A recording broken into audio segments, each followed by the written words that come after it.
Hello, friends, and welcome to, I don't know, I guess the February and March GM turns for Sons of Gold, A Stars Without Numbers revised role-playing game. Let's see here. It's been quite a while since I did this, and I need to do 2 turns at once. We have 5...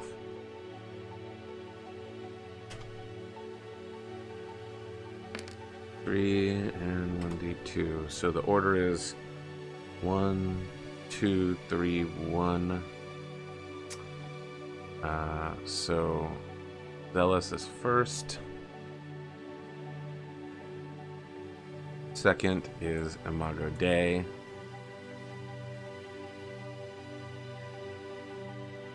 Third is the Aerith Masons, and all of the crap that they are gonna go through. Then it's Morax and Mandate Remnant.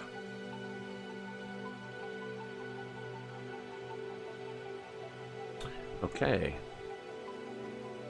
So let's see here. At the start of their turn, we do FAC creds for everyone.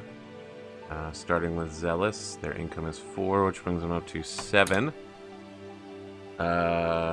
They need to inside enemy territory. What do they got? Oh no, that's the wrong one. Plant a number of stealth assets on world where other planetary governments equal to your cunning score. Units that are already stealthed on worlds when this goal is adopted do not count. Alright, so do they already have something? Zealous has Psychic Assassins. They planted them on Labella, so I need to keep buying Psychic Assassins and keep putting them on places, because I think those are the ones that start, and they start stealth, right? Is this a thing? They're a force asset.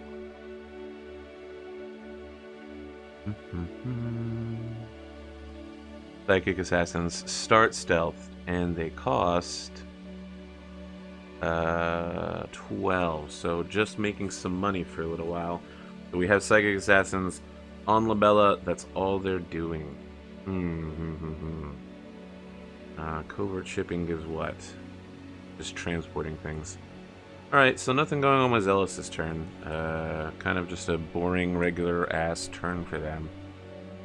Next up is Magoday. They are picking up some cash money. Their plan is to expand influence. They need to plant a base of influence. Alright, so I need to buy one of these, because they're on a new planet with their... I think they have a demagogue somewhere. Base of influence. The cost of a base of influence is equal to the maximum hit points, which can be up to the owning faction's maximum hit points. Okay. Alright, so the difficulty is 1 plus 1 if attempted by a rival faction. No one is blocking them, however. So, Magoday has Zealots on Escablarin and a Demagogue on Rickaby. So they are going to buy a base of influence worth 5 and 5, and they're going to put it on Rickaby.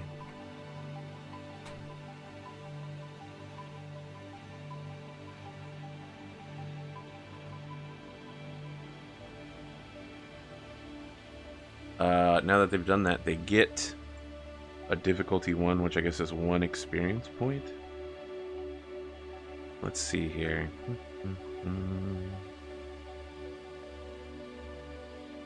I don't know what they need to level up or expand or whatever, but it's probably not 1. Probably much more. Raising faction stats. There we go.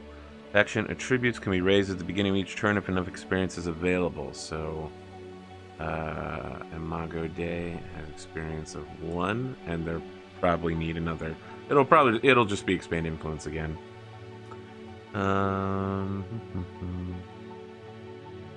The maximum hit points of a faction are blah blah blah blah blah. Experience points differ. In order to raise up a stat, it costs a specific amount. So, for instance, to raise the wealth from 3 to 4 will cost 6 points. Interesting. They're going to need a long time before they get anything done. Alright, next up we have Aerith Masons. These are our trouble starters who are about to start some trouble. They need to pull off an intelligence coup, which I believe is destroy a number of cunning assets of rival factions equal to your faction rating. They are located... They put Vanguard Cadres on Libella, and they need to take out, is it intelligence assets? So cunning assets, right? On Libella, what is currently there? We've got Psychic Assassins, but they're stealth, so they can't see that. And there is Morax faction stuff all over the place there. I guess that's going to be the hit. They're going to try to start taking swings at the Morax faction with their secret Vanguard cadres. Battle in the open. So how do I do this?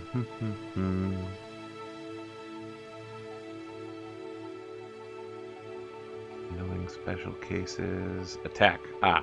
Attacking is a chief way a faction assaults a rival assets. An organization structure. A successful attack, blah blah blah. Attacks can only be launched against known assets. Excellent. To launch an attack, an attacker selects one or more of their own assets and targets a rival faction. One at a time, each attacking asset is matched against a defending asset chosen by the defender. Each attacking asset can attack only once per turn, though the defender can defend as many times as they wish. Once matched, the attacker rolls a d10 and adds the relative attribute to the asset.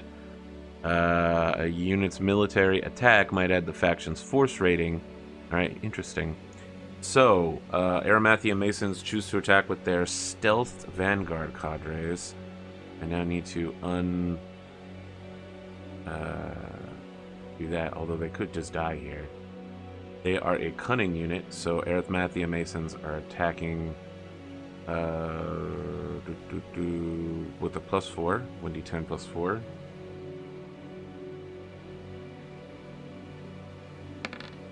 That's a good roll, that's a 10. The defenders are the Morax faction, and what do they have that's good? Only one of their units has a counterattack. Let's see here. If the attacker's roll exceeds the defending asset suffers damage as given on the attack line. If the defender has a base of influence, they may opt to let the base of influence take the hit. If the attacker's roll is less, the attack fails. The defending asset can apply whatever damage their counterattack. Okay, so blocking with a counterattack is a great idea. And we will block with that Cunning Trap. Let's see if Cunning Trap has any special things that happen. It's a trap! Covert shipping. It's a force asset. Cunning Traps. Induce landsides to spreading diseases. I like the idea of releasing something that, like a chemical agent that causes the Vanguard cadres to want to fight less, like some sort of tranquilizer gas is released at whatever location that they're fighting at. So, the Morax faction has a force rating of 3. There's not a great chance they can meet or exceed this roll, but they fail horribly.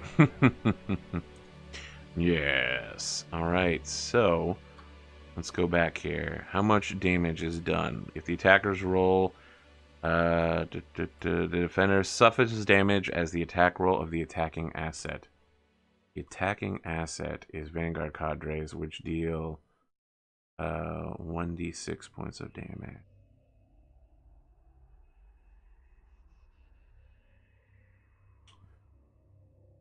Oh, do they attack?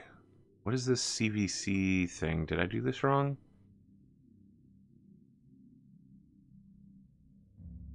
Add their force roll. Backline.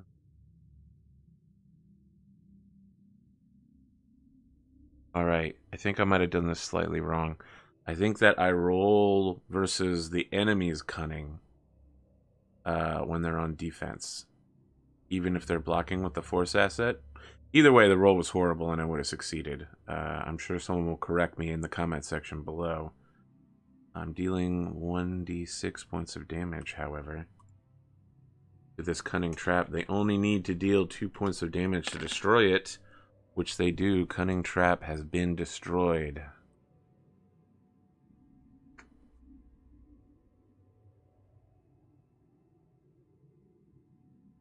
If the defending asset has no counterattack, the attacker suffers no consequences.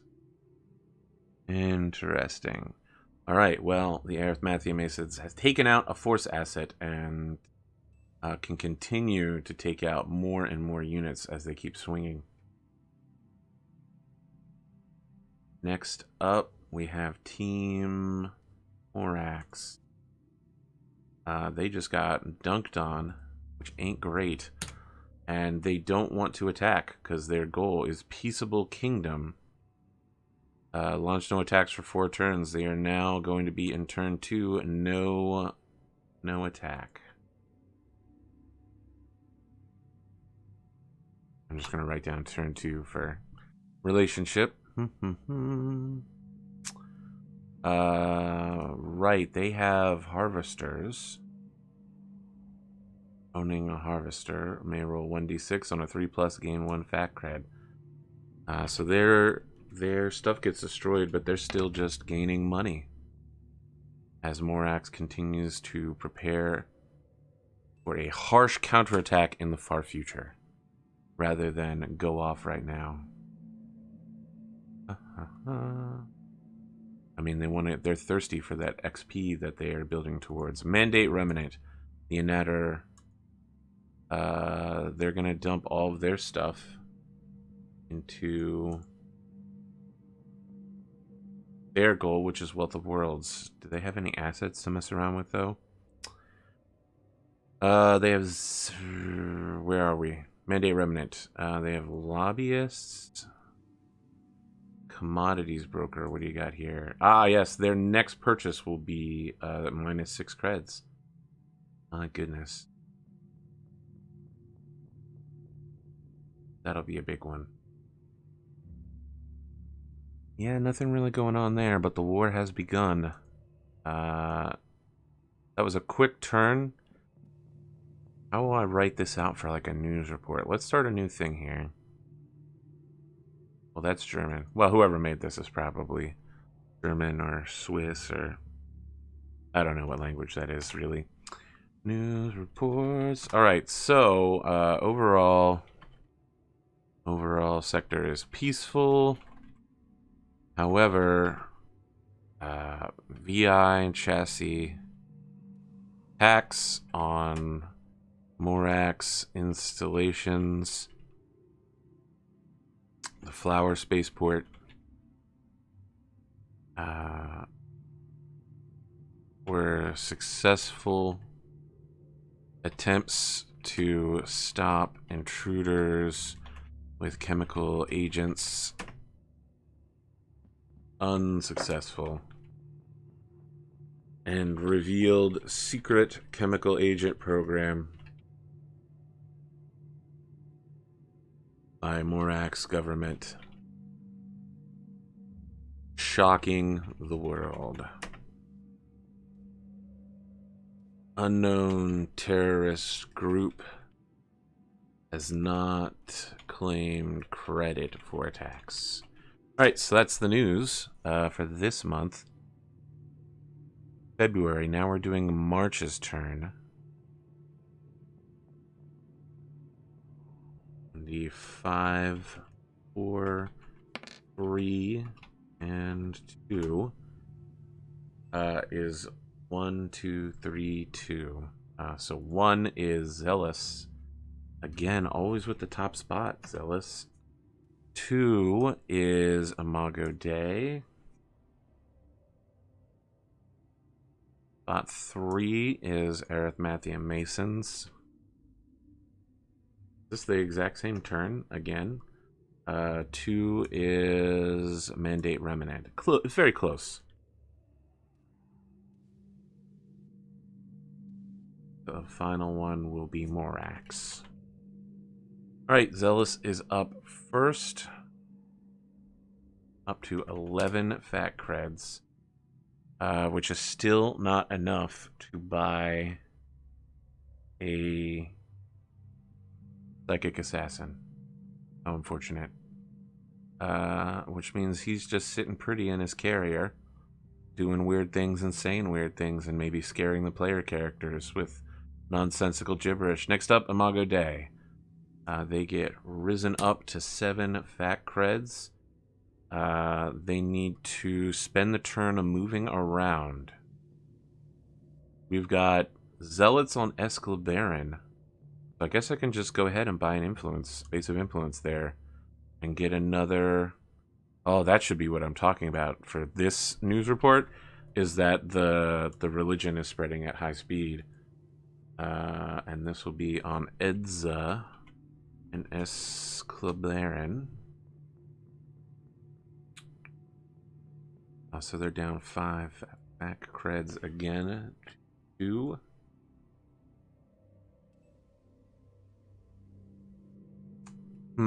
How to say this? Rikaby announces their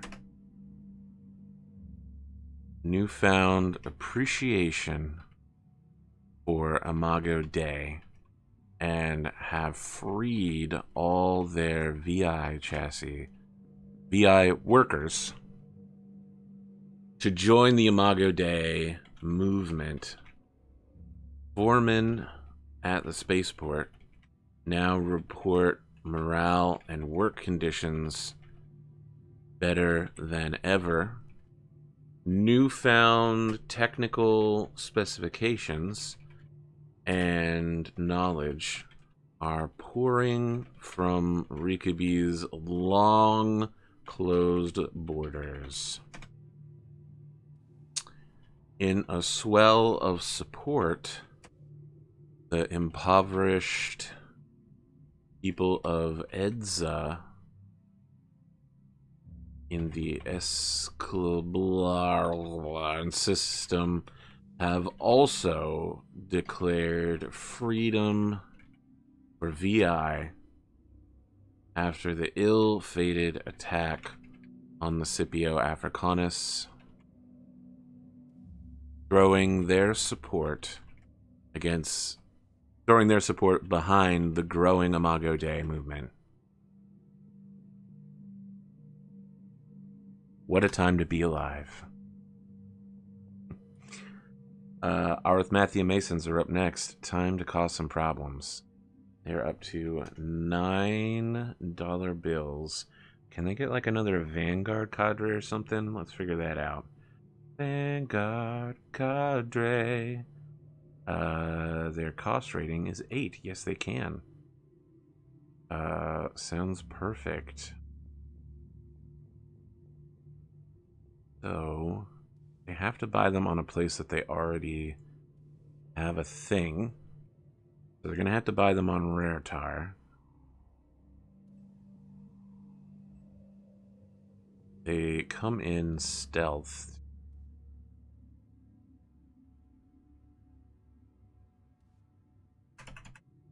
And is that all they can do this round, is buy if they don't attack?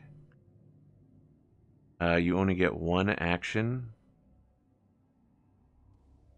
Alright, so that's all they do is stealth buy in action while their Vanguard cadre lies low after the attacks.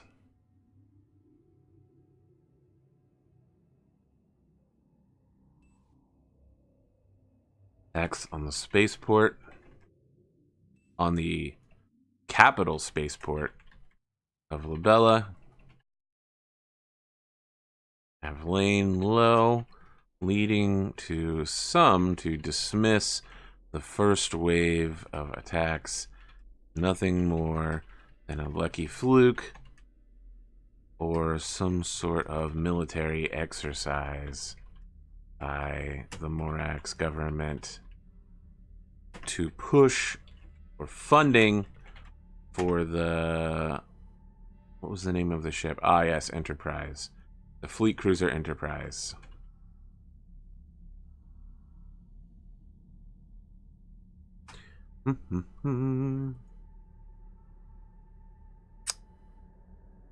Next up, Mandate Remnant. They are at 15 of 24. They're coming along at a good speed. 2 more turns. And they will be even richer than they were before. And finally, the Morax government, who are themselves in a bit of a bind. They are now on turn 3 of their peaceful relationship with everyone. And I think they're getting to the point where they might want to buy some assets. Let's look at force assets. They can get, what, up to like level 6? These are pretty expensive, but yeah, like a grav tank formation would be pretty dope. At just laying waste to everything around them. That would be a good start. Yeah, I think that's probably what they're saving up for, is like a grav tank formation. Oh, do you need tech level 5 in order to get that? So maybe they're just getting planetary defenses? Planetary defenses can only defend against attacks by starships. Well, that's not very good. That's terrible, actually. Probably blockade fleet's not bad. And would match with the fact that they are the place that is hiring and building all... hiring, refitting, and building all of the free merchants. So they're probably the ones to have it. They can just go ahead and buy that, actually. For 10. That's not bad. Go ahead and do that. For the peace of the kingdom. For the peace of the kingdom. Blockade. And in this case, we'll probably add a... did that not...